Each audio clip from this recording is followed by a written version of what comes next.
And for the latest, we'll take you to ground zero. We have Monogya Loiwal, who will join us from Jharkhand. We also have Rohit Singh, who's with us from Ranchi, and of course Javed Mustafa Ansari, our political editor in the Delhi studio with me. We'll talk to all of them, but first, let me tell you that Headlines Today also spoke to the peace negotiator who's been trying to bring about some sort of a ceasefire so that the Maoists and the representatives of the government perhaps could sit together and thrash out an understanding. Swami Agnivesh told Headlines Today's political editor Javed Ansari that he had conveyed the Home Minister's message to Azad and had got positive feelers from the Maoist spokesperson. 11th May, I got a letter from our Union Home Minister, Mr. P. Chidambaram, enumerating the steps through which there can be a process of dialogue formalized with the Maoists. And he set out a precondition that the Maoists should abjure violence for a minimum of 72 hours to start with.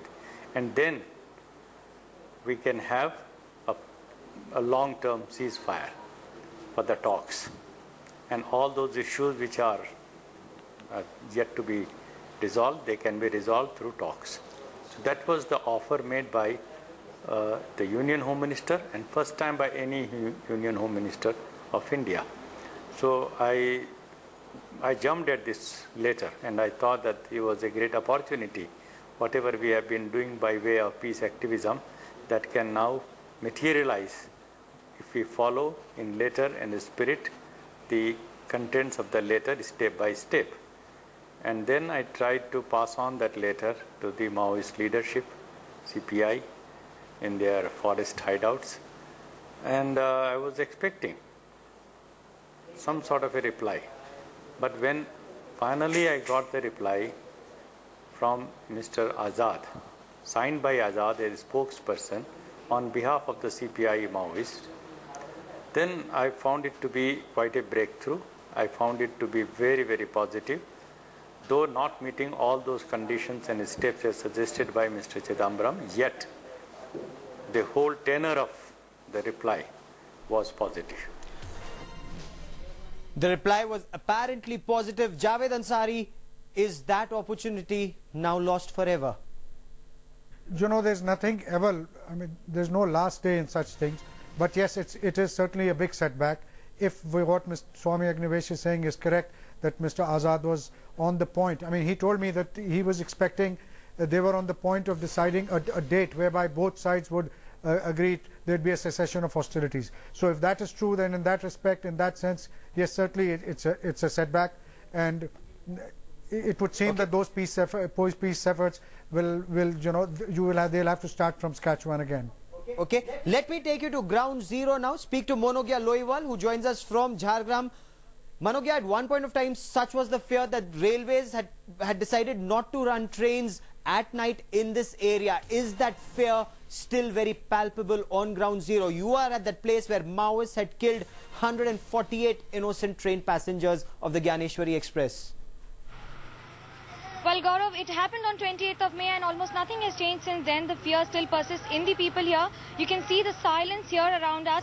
It was there during the past 2 days also. We felt that. You can get the feelers when you talk to people where they're not ready to talk against the Maoists, the fear that has been pursuing here. And also to keep in mind that Manik Mahato, one of the alleged mastermind in the Gyaneshwari Express attack that took place on 28th May and that left 148 people dead, also took place in this area. He had been arrested yesterday.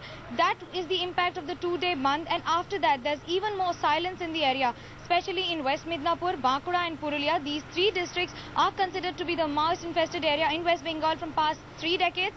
The impact is such that they have suffered a 4-day bandh. On 5th of July, that was Monday, there was a bandh called by the CPIM. On 6th of July, there was a bandh called by the PCPA. And on Wednesday and Thursday, there's a bandh called by the Maoists. So it's a complete 4-day shutdown for these people, for these 3 districts of West Bengal. And as far as the Maoists are concerned, the police were instructed not not only by the Home Ministry but also by the regional bosses, saying that they should not venture out into the Maoist area, especially what we call the forest or the jungle mahal, keeping in mind that 19th May, when the Maoists had called the bandh last time, five CRPF personnel had lost their life during an attack during the Maoist strike. So such is the fear that even the police, even the forces, try to keep only a manual patrolling and not a vehicle patrolling in the areas. So there are pockets where the writ of the Maoists runs, but the writ of the government of India doesn't run at all. Stay on with us. Let me quickly go across to Ranchi and speak to Rohit Singh. Rohit, the police in Ranchi claim they've done a good job. There hasn't been widespread violence as was anticipated, as was expected and feared. But this could well be the lull before the storm.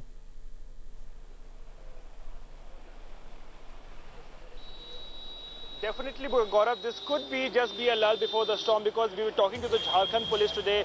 Not much of violence was witnessed in Jharkhand as compared to Chhattisgarh, Odisha or West Bengal. Only two incidents took place. One in Latehar railway station, Hehegada railway station was blown off, and in second in Dhanbad a section of a track was also blown off, and there was just one police jawan who was killed in an encounter with the Naxals. So not much violence was witnessed in Jharkhand, and the police is claiming that because of its alertness and high police deployment that was there across the state at various locations, including railways and tracks. But yes, this could be the lull before the storm, because after midnight today, there could be a reduction in the police deployment, and if that happens, the Maoists could strike and strike big in coming days.